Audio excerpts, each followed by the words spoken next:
a lot of what I say has threads through following Tim and Andrew, and I think this is a massively fascinating area to look at, connected cities, for lots of different reasons. But I'm going to talk about a different space to the one Tim talked about. My one's hypothetical, and it sits between data and decision making. It's where I spend my days in my role. It's where Landmark operates as a business. And it's where I invite you to come for the next 15 or so minutes as we talk through some of the challenges that we face in that space. The context for that space in today's session could well be effective land use management planning, for example. It's one of the main threads that we've carried through. So perhaps the first stop that we should look at is actually defining where and what that space is. Some people would argue that it's a big black hole, meaning that our decision making isn't defensible, it's not consistent, it's not transparent. And then at the other end, at the data side, it's shrouded in acronyms. We've heard a lot about those today, and industry serving language.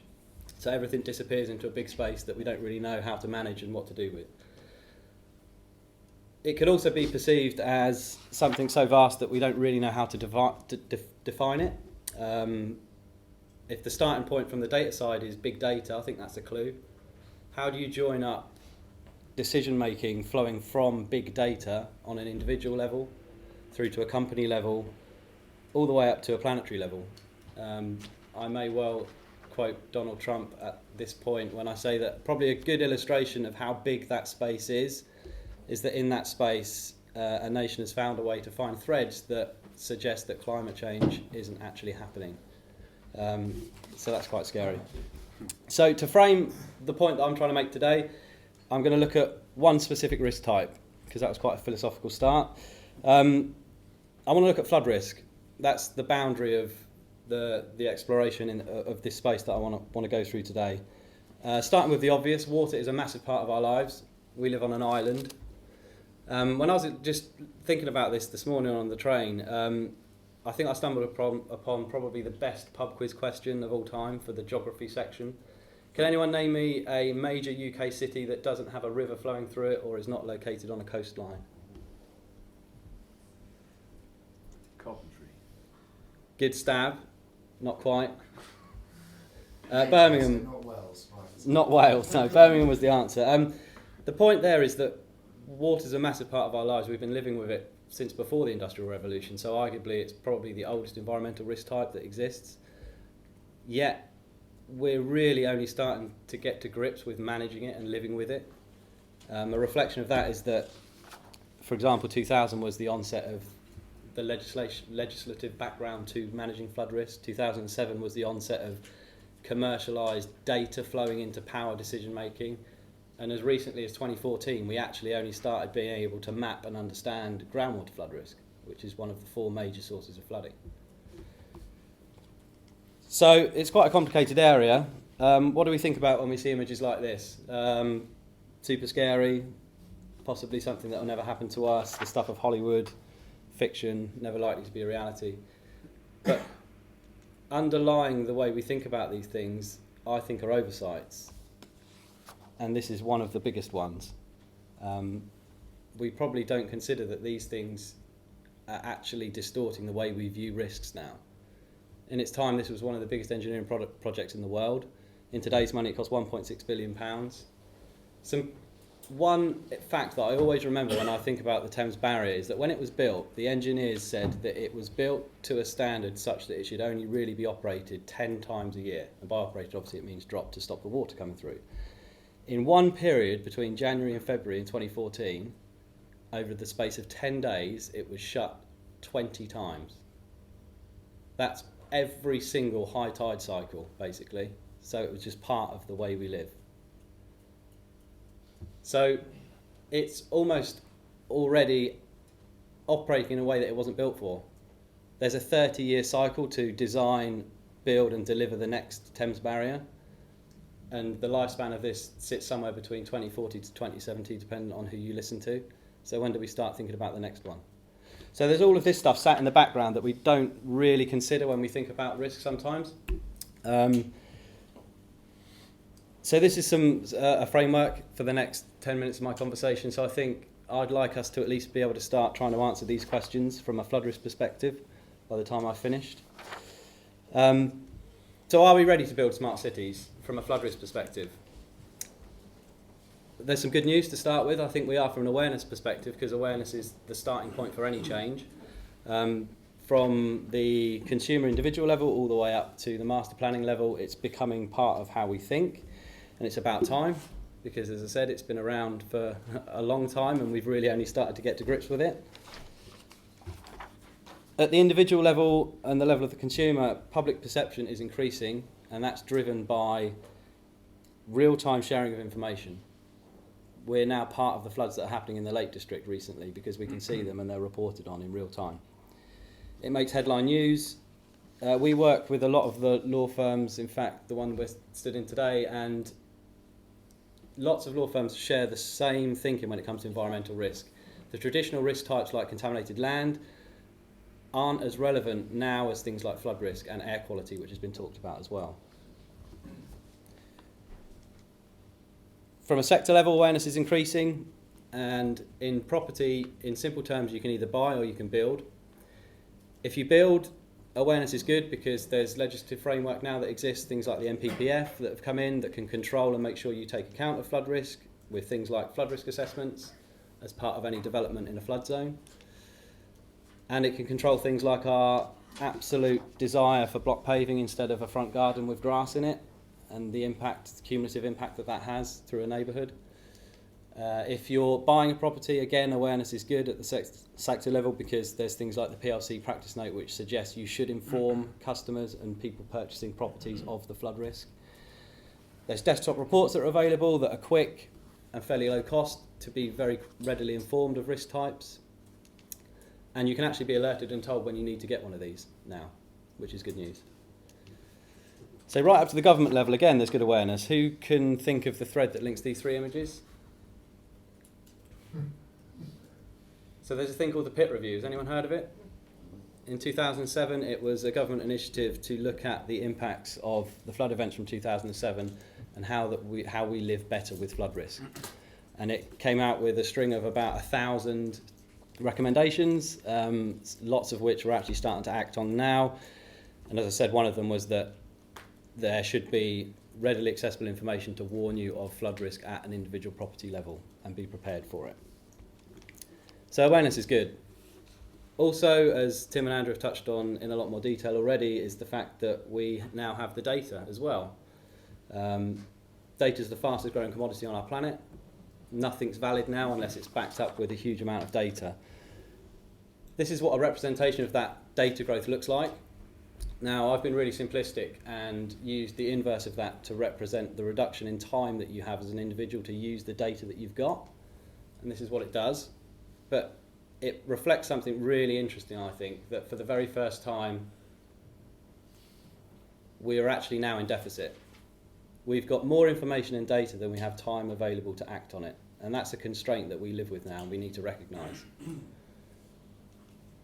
Another compounding part of that challenge is the fact that most of the data that we're collecting is unstructured. So we need a framework to hang it on, as Tim points out. Bringing that back to the flood risk area, this is what data growth in that market looks like through time. So 2000 was the onset of commercial data understanding in that area. 2007 flood events spawned the commercial awareness of it to the point that they were serving up data sets into that market. And now, or new, you can see that there's a whole list of other ones that are coming out. As part of that data growth, the complexity of it is immense. So, has everyone heard of surface water flood risk? I'm assuming that they have. So if you take that one specific risk type to explain how complex this data is becoming, it's quite interesting. Surface water data is essentially the combination of the ground, and that's represented in a digital terrain model, and rainfall. Now, when I became a consultant, which was many years ago, they were done on things called raster grids, and they were 50 metres in resolution.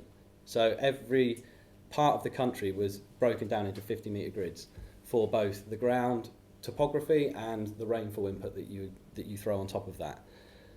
And now they're 5 or 2. So the scale and the granularity of the analysis that we're doing is rapidly changing and advancing. And now we've even introduced a third variable into that equation, and that's rainfall variability. So a site in Cornwall would have more rainfall inputted to the model than would a site in Essex, for example. And this is just on surface water flood risk, which is one of 4 flood risk types, and flood is one of 20 environmental considerations when you think about a smart city. So the complexity at the data level is vast, which probably justifies this image, the growth of computational power and our absolute dependence on it. Because we're collecting so much information, we are relying on computer models and technology to actually find some sense through it all and to give it some order.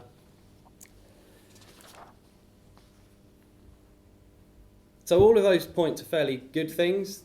There's lots of information, there's a huge amount of awareness at lots of different levels. So we're ready to build smart cities, it seems like. So that's an obvious question, I think. Why aren't we building them yet, or why don't they exist? Well, I think we're still very much at the bottom of this pyramid, and this is obviously the data pyramid. And I think the way that we approach these things is very much driven from our obsession with data first. We don't give it a framework or a structure to source it or to apply it or to think about it. I think we need to flip it and approach data from the top down and think about the purpose of what we're actually trying to solve or achieve before we go and start collecting it. So this pyramid also actually, from a flood perspective, represents how we manage flood risk. So the bottom level could be perceived as a property-specific level approach, and the top you could talk about national planning and spatial planning. Show of hands, who thinks we're working from the bottom up in flood risk management currently, from the property level, and then trying to transpose that into some kind of regional management approach? Does anyone think we're working from the bottom down? A case could be made for both. You could look at the Property Flood Resilience Action Plan potentially as something that would suggest we're working from the bottom up. And obviously things like the National Planning Policy Framework and legislative controls would suggest that we're working from the top down. That's what I think we're doing. There's another big factor here that influences how we approach this topic, and that's the fact that we're human and we have biases. What's the first thing that comes into your head when you think about data? What's the word that comes to mind? I would be fairly certain it's linked around big, volume, scale, granularity, detail. How many people thought of use or purpose? Did anyone? No. I just saw beer. Beer? Yeah. That's the best kind. Oh, yeah. That's quite a scary thought, that we don't think what something's for before we consider what it actually is, because it defines the purpose. We're probably not building smart cities from a flood risk perspective also because subconsciously we feel like the rules of the game seem to keep changing. Climate change is a big factor. How do we plug in and account for that changing climate and the risks that it brings? What models do we run? What tolerances do we use? What data sets do we employ? It's a big challenge. And are we holding back from approaching it because we subconsciously perhaps think that all of the work that we put in might well be out of date before it's even finished? Because suddenly the forecasting, looking ahead, are we looking 50 years? Are we looking 100 years? Is it 1 in 100? Is it 1 in 1,000 as a scale? All these things. It might influence how we approach the topic itself.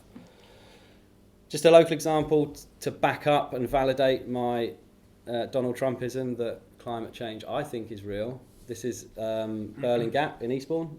It's local to me. If you haven't been there, you really should. It's an awesome part of the world. Before us. Go there quick. Yeah, but yeah. So this is a balmy post-World War I afternoon in Burling Gap. And if you fast forward to now, that's the same property. Coastal retreat is happening. It's happening on my doorstep. It's driven by a changing climate. Lots of other local examples as well on the Isle of Wight, that's where I grew up. In that big crater in the hole that exists there now used to be adventure park, which I used to go as a kid, called Black Gang Chine. It's now disappeared. I'll say disappeared. The most interesting thing about this picture is that there's one building left, which is the kind of square one with the car park. That used to be the cafe, and then the adventure park was in that hole. The adventure park's still open. They charge the same amount to get in, and they haven't added anything to it. So that's a pretty good exercise in keeping something going. So yeah, it's real. There's no debate. Again, the rules seem to change. Data providers themselves update the information that they plug into a system frequently. Even bodies like the EA update their flood zones, for example, every 6 months. There's challenges to that. A common one is in the Manchester Ship Canal area, where one of our customers challenged the Environment Agency flood zone mapping. So suddenly that became invalid for a period of time until it was determined what actually was accurate. So all of these things need to be factored into real-time decision making on an ongoing basis. And that's even without approaching the prospect of plugging in property level protection improvements to your decision making. I think we are so far away from the ability to do that it's scary. Because if on your street 4 of your neighbours employ property protection measures, that's going to make the risk at the rest of the properties on that street worse or different than it has been mapped. Yet we are nowhere near an ability to plug that into the system. I don't think we're either clear on what our measure of success is from a managing flood risk perspective. One thing's absolutely certain is that we're not going to change this graph. Flood events are going to keep happening. They are going to keep getting worse.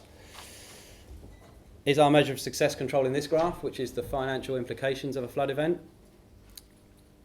I'd say it's a pretty good start, because 2007 you can see the biggest spike. That was some of the worst flood events in the last 50 years in the UK. £3 billion worth of damage to the insurance industry, and it drove the PIT review at government level. It drove a proliferation of data availability from commercial partners. It powered a system. So that's a pretty good driver for change. So we're ready to build smart cities. We haven't started yet, so what do we actually do next? Well, I think from a data perspective, which is very much the bottom of the pyramid, it's where Landmark sits about serving data into the model. I think our goal is that we want individuals and buildings in a city to be flood resilient. Now, hopefully it doesn't look like that, but that's the goal.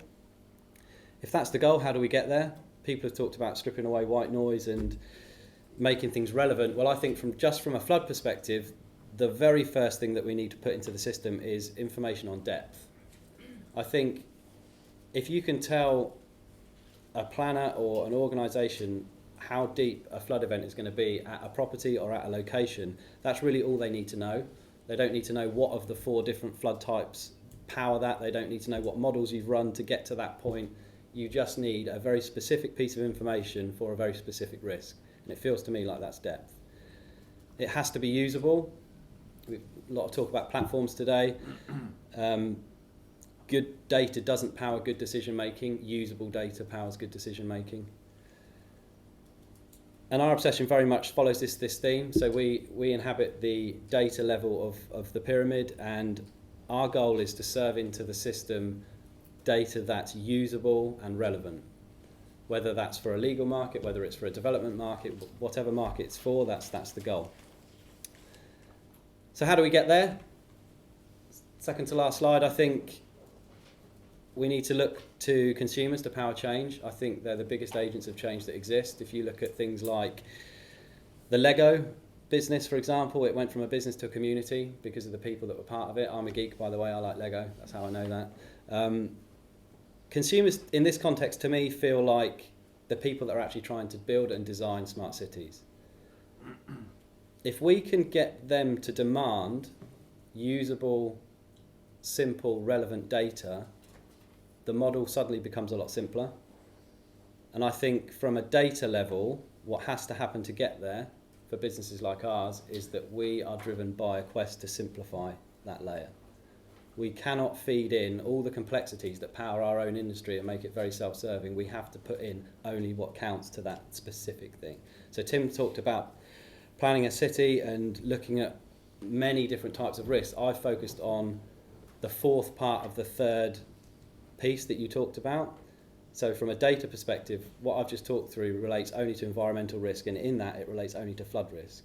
So that's probably a good way to wrap up, to show how once you drill into that level of detail, it shows how scary it is, but it doesn't really matter how scary it is. It's the responsibility of the people acting in that space to bring forward simple information. So thanks for listening, and I think we're going to go to some Q&A now. Yeah, cheers, thank you.